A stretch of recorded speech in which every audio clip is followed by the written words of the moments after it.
we know, for example, that fair value accounting is coming, but it's not here yet. You've got to wait, some number of months. And we know that spot Bitcoin ETF is highly likely to be coming. We're in this in-between period, which in my opinion is the best time to be. It's like, the future.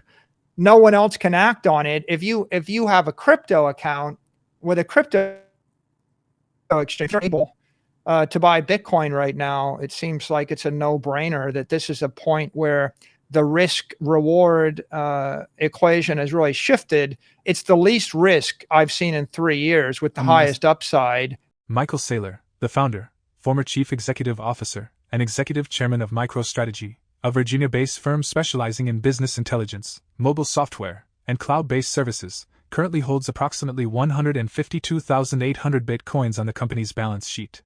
This holding is the largest among publicly traded companies worldwide. Saylor is not only a well-known entrepreneur and billionaire but also a strong advocate for Bitcoin, firmly believing in its supremacy as the leading cryptocurrency. In a recent discussion, Saylor highlighted 3 significant events he anticipates in the coming months, which he believes will be key drivers of the next crypto bull market and potentially lead to a new all-time high for Bitcoin. These events include the approval of a spot Bitcoin exchange-traded fund by the U.S. Securities and Exchange Commission, the introduction of fair accounting principles for cryptocurrencies by the U.S. Financial Accounting Standards Board, and the Bitcoin halving scheduled for 2024. Saylor emphasized that each of these events carries substantial importance individually, but their combined impact could be transformative for Bitcoin.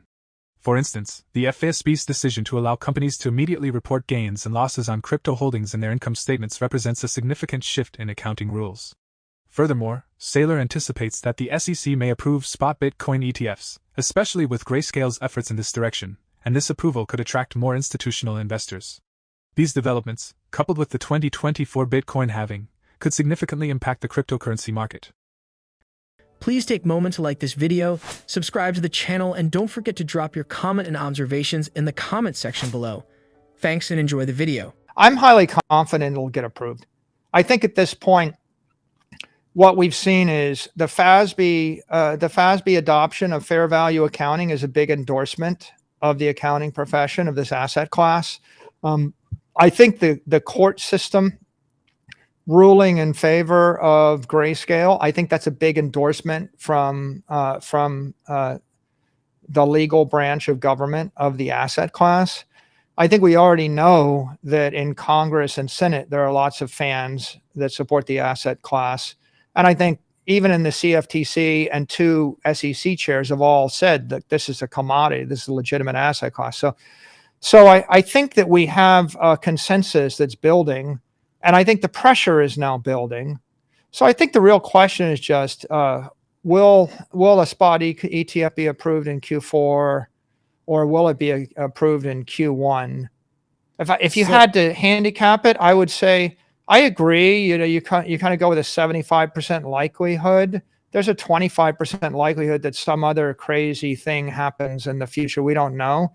But it definitely seems you'll have multiple spot ETFs approved based upon the fact pattern we see in front of us right now. It's just important to note that the people with all the money are the hedge funds on Wall Street that are doing business with the wirehouses, and they're trading in equities in Apple and Google and Facebook and the ETF.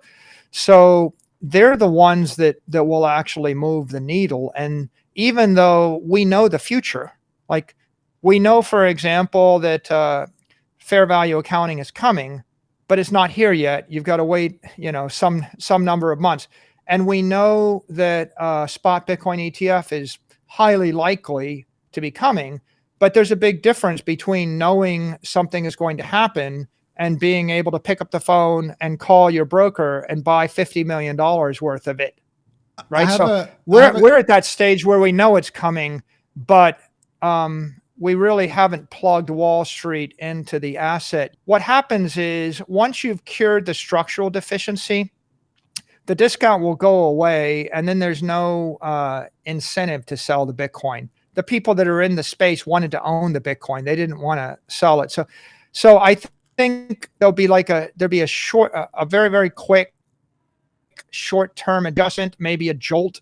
Sometimes in the crypto markets, there's this panic that lasts for like an hour or sometimes for a day. And then people all go, oh, what did I do? That was stupid. Like when Jerome Powell starts talking, about interest rates, and then the price crashes, and then the price soars, and then it comes back in. So I think there might be a little bit of adjustment, but at the end of the day, curing the structural deficiency will cause the discount to go away. So that's what I think on that. With regard to the other spot ETFs, I think it's highly likely they all get approved at the same time. And if not at the same time, if not like in the same press release, in the same week. I don't think that you'll see Grayscale approved and all the other spots delayed. The SEC has enough tools at their disposal that they can manage the sequencing of all these things to either approve everything or delay everything or slow something down and speed something up. So I'm, as you can probably guess, I actually think the future is good for Bitcoin. Saylor believes Bitcoin is currently an incredible bargain, not just due to its low prices but also because of the substantial upside potential he foresees in the coming year. He points to two significant catalysts: the potential approval of a spot Bitcoin ETF and the recent rule change by FASB. These developments could remove the controversy surrounding Bitcoin in boardrooms and encourage more open discussions and considerations. For Saylor, this marks a pivotal moment for Bitcoin, something eagerly awaited since at least 2021. The challenge lies in corporate adoption, where career risk has deterred executives from allocating corporate treasury cash to Bitcoin, unlike MicroStrategy's bold move. Reports suggest that the FASB is expected to formally approve the new accounting language later this year, allowing companies to adopt these new standards freely. This rule change could further fuel Bitcoin's adoption among corporations. There's never-ending number of people on Twitter that come up with scenarios for me, figure out why you would, but they keep coming up with them, and it's always some crypto FUD, right? This exchange might melt down, that stable coin might melt down, maybe the regulators will do this, maybe GBTC will crash. But I don't think any of those things are anything more than maybe they scare you for an hour or a day. But if my holding time was a year, then I would just ignore all the noise. And of course, my holding time's more than a decade. So I think there's only three things that are relevant right now. Right? And here are the three things. The halving is coming with 100% certainty. And as far as I can see, most of the selling of Bitcoin in the market is the Bitcoin miners that have to sell in order to pay their electricity bills and pay their debt expenses and their operating expenses. So that amount of selling pressure is going to be cut in half in a few months. So we know that's coming. And then we know there's a spot Bitcoin ETF coming. And when that comes, we plug into Wall Street and the entire banking system. And then finally, we know that fair value accounting is coming.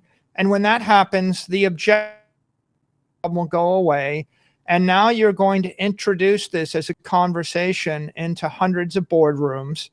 They will not move in a week. They move quarterly, but over the course of 12 quarters, you'll start to see company after company looking at this, and you'll start to see a reallocation of assets. Right? At the end of the day, corporations only hold two assets. They hold cash and they hold bonds. And so if Bitcoin is available as an asset, pari passu to a bond, then you'll see a reallocation from bonds to Bitcoin. And then in the institutional investor side, you've got all these people holding real estate, holding commodities, holding gold, holding ETFs and S&P indexes and the like. And if they start to reallocate, and they will, 1%, then 2%, then 5%, then you're going to have something that's never happened in the history of the world, which is you've got an ETF on a commodity that is scarce. Every other ETF in the world is on an asset that is not scarce. It's inflationary. You can make more buildings, you can make more real estate, you can make more gold, you can make more commodities, you can make $1 billion worth of any of those things.